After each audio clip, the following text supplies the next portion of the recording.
Two brothers who were convicted of killing a Barclays Bank executive in Norwich went to the Court of Appeal today to ask for their jail terms to be cut. They claimed they were not entirely to blame for the incident. The judge was told they were good lads who didn't deserve long prison sentences. Tom and Ben Cowell's family were at the High Court today to hear their appeals and to hear them described as well-brought-up boys. The brothers, aged 22 and 21, are serving 7-year sentences after admitting the manslaughter of Frank McGarahan in Norwich in September last year. It was a story which grabbed national attention. 45-year-old Mr McGarahan was a wealthy, successful banker. He was waiting for a taxi after a night out before a family christening. He was seen as a good Samaritan who stepped in to break up a fight between the Cowells and another man. He was put in a headlock, punched in the head and knocked down to the floor. He fell into a coma and never recovered. But the brothers have appealed their jail terms, saying they're manifestly excessive. The barristers acting for the brothers say there should be a maximum sentence of 5 years, that it wasn't a sustained attack and that Mr McGarahan hadn't in fact intervened to break up a fight. The Crown prosecutor called it a vicious attack and said the sentences should remain. Judgment's been reserved until a later date. And Janet Gadgill, BBC Look East at the High Court in London. Ambulance crews in Essex are no longer being given body armour. Paramedics were first issued with stab-proof vests 3 years ago. One staff union is critical of the decision to stop providing them. It says more ambulance crews are being attacked and they need protection.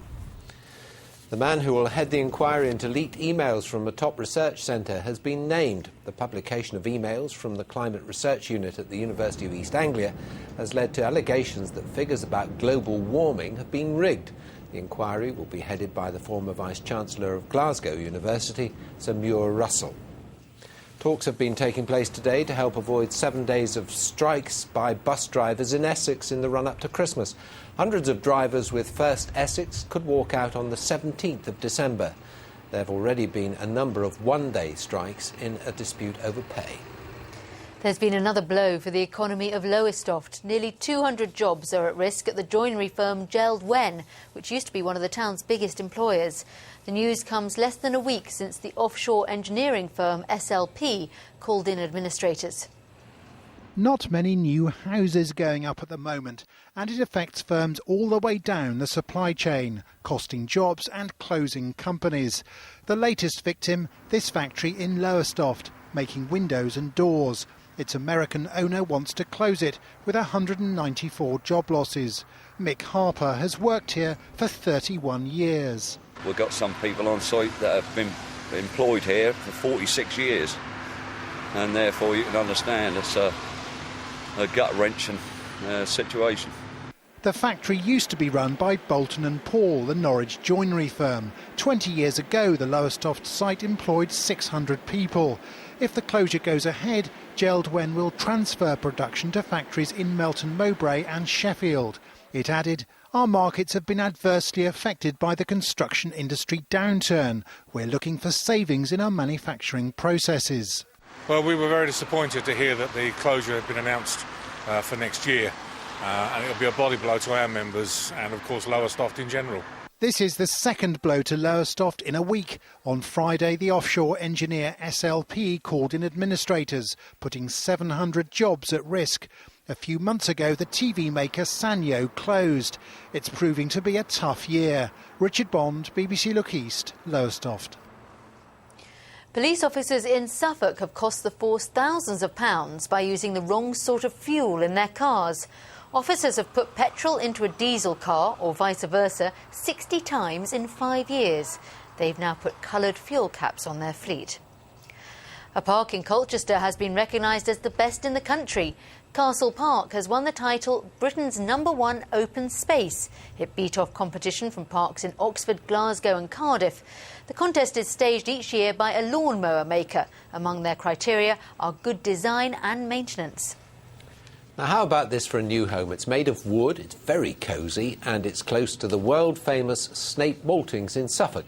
It's also on a riverbank, which is handy because it's specially designed for otters. Volunteers need to be made of stern stuff on a cold, grey day like today. But despite the elements, no one's close to calling a halt, as the halt gets close to completion. It's a lovely refuge. We've got fresh water, and otters need fresh water to keep their fur nice and clean because they're hunting out into the river, so they're getting all salts into their fur as well. The marsh itself is a good breeding ground where they can take their youngsters to play and also hunting as well. Well, as you may have gathered already, it's very wet and very cold, but inside the halt, it's very cosy, and you can take a peek thanks to our hastily improvised otter cam. It's nice and dark, just the way they like it, with several entrances and chambers, ideal for breeding. Otter numbers in Britain plunged during the 60s, but are now starting to pick up. The new structure, with a fence to keep the cattle away, is on the Snape Marshes Nature Reserve, a 60-acre wetland site untouched for years and rich in wildlife, which the Trust only recently took on. The goal is habitat restoration. It is a pressure piece of land, and around us there's some lovely habitat as well. And, you know, I think sometimes we forget how fragile some of this habitat is. They know otters are already breeding in the area. Hopefully the efforts of these volunteers will help strengthen that presence even further. Kevin Birch, BBC Look East at Snape Marshes.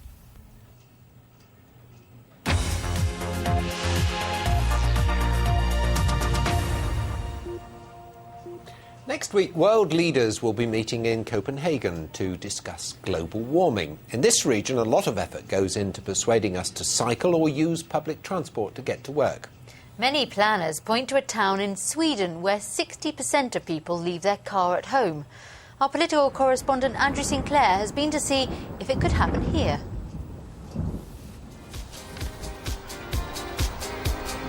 This is the town of Lund in the far west of Sweden. It's about the size of Bedford. Yet, even in the rush hour, there are very few cars on the road. That's because most people here either cycle or use public transport.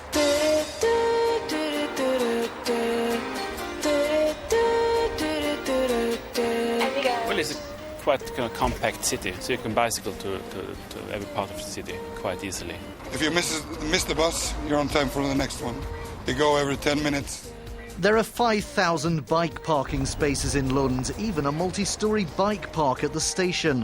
100 miles of cycle paths, and the buses run until the early hours of the morning. In the last 10 years, the number of cars in the town hasn't increased. CO2 levels are coming down. People very much care about the environment, and I think that is the reason why a lot of people use the bike. And when people have a car, they try to use it, not a lot. They've won people round by spending millions on subsidising public transport and building dedicated bus and cycle lanes. New business development is only permitted on the outskirts of town, but it's taken time. None of this has happened overnight. Lund has been anti-road growth and pro-bikes and public transport for more than 40 years. All the politicians, and more importantly the public, are signed up to the idea. Several towns in our region are also trying to encourage drivers out of their cars. In Cambridge, they've had particular success. Public transport use is up. 27% of people now cycle. But it's still a far cry from Lund, where 45% of commuters use bikes. They have gone a little bit further here than we have. But I think what it really shows you is the potential if you actually join everything together and you've got the commitment of the local people and the local politicians working together.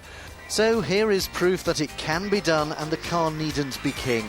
But it takes a lot of money and commitment. Andrew Sinclair, BBC Look East in Sweden. And this weekend's edition of The Politics Show comes